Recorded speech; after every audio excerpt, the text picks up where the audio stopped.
आपण मैंने जानते गतकाली प्रकाश पाई +3 सेकेंड फेज गाइडलाइंस एवं स्केड्यूल मेंशन थिला जो मैंने +3 फेज 1 आडमिशन नहीं सारी से माने फेज 2 रे आडमिशन नहीं पारिबे नाही बा आवेदन करि पारिबे नाही।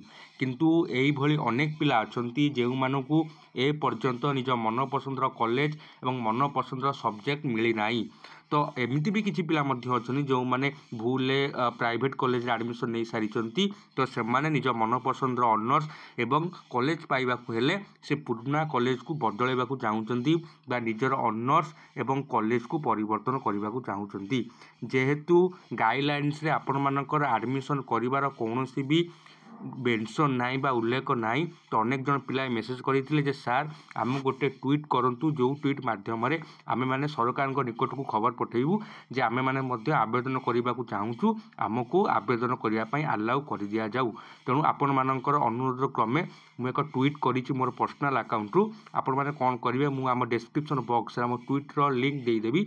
आपण मैंने ट्वीट लिंक उपर क्लिक कर सारा पर आपण मानू ठीक यही पेज गोटे खोलीज एवं यही पेज खोली सारा पर आपण मानू मु ट्वीट लिखी जहाँ ट्वीट मध्य आपण मानू ओडिया देखा मिल ता सहित मु केउ मानू मेंशन करी आमर डिपार्टमेंट ऑफ हायर एजुकेशन आमर जो उच्चशिक्षा मंत्री अच्छा आम मुख्यमंत्री को ता सहित ओडिशार जे उच्चशिक्षा विभाग सचिव अच्छा आम ट्वीट्रे मेंशन करूँ।